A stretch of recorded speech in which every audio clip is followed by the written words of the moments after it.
FIFA's director of competitions Colin Smith has defended the policy of using fair play criteria to rank teams when they are level on points, goals and head-to-head records.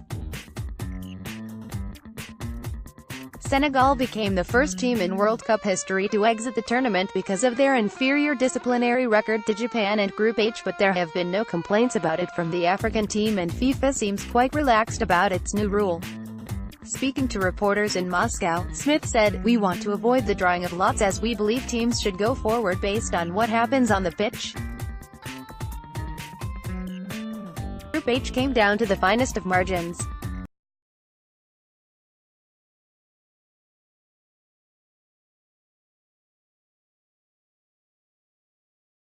pic.twitter.com/YCDCOHSWML FIFA World Cup Trophy at FIFA World Cup, June 28, 2018. This is the first time we've used it at a World Cup, so obviously we'll review it, but as things stand we don't see any need to change it. Smith also explained that fair play criteria, yellow and red cards, have been successfully trialed at age group and women's tournaments and were added to the rules for this tournament in 2015. In regard to how FIFA and the local organizing committee believe the tournament is going, Smith and Russia 2018 Chief Executive Alexei Sorokin spoke with one voice. They are delighted. Alexei Sorokin is the Chief Executive of Russia 2018, Nick Potts, PA. Both men reeled off positive statistics on global television audiences and ticket sales, and said the feedback from broadcasters, fans, sponsors and teams has been overwhelmingly upbeat. From the point of view of the local organizing committee, we are very satisfied with the way this World Cup has been going, said Sorokin. I believe everything has been organized in a wonderful way and we can see it in the emotions of the fans in the stadium and fan fests.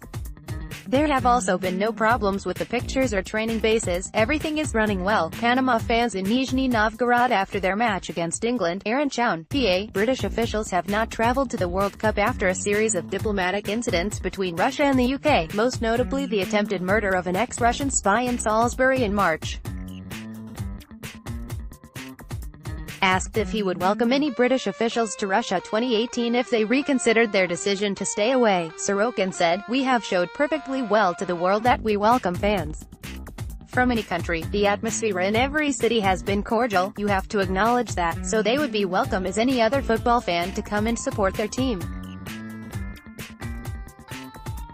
We repeatedly told the world how puzzled we are about the decision of certain politicians not to visit and support their teams, on the issue of some fans not turning up to games that they have bought tickets for." Smith said FIFA wants every seat filled, and when it knows supporters no longer want to attend it recycles them via the official website. Overall, he said, 2,178,894 tickets were sold for the 48 group stage games, which equates to 98% of capacity. Smith acknowledged this does not reflect the no-shows that have been obvious at a few games, most obviously the Egypt-Uruguay game in Ekaterinburg, but said it can be hard to reallocate tickets for boxes or other hospitality areas at short notice because of security reasons. Pictures of empty seats at Thursday's England-Belgium game have circulated on social media, but Sorokin said his staff have discovered there were actually only 66 empty seats in those parts of the ground. England took on Belgium on Thursday night to see who finished top of Group G. Aaron Chown, PA. Neither Smith nor Sorokin seem to think that touts are a major issue of this tournament, however, which will come as a surprise to anybody who has seen them in large numbers outside grounds and ticket centers and on the Moscow metro before games. The host nation's better-than-expected performances have also been a big talking point here, particularly after the side topped the running statistics after their first two games, big wins over Saudi Arabia and Egypt.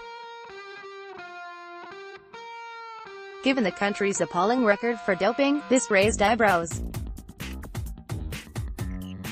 Smith revealed that FIFA has done over 2,700 drug tests and every player here has been tested at least once, with a minimum of 2 players from each team tested after each game. "We are certainly happy our team made it out of the group, but we are not overly surprised," added Sorokin. "The team has been preparing for this and they were very motivated.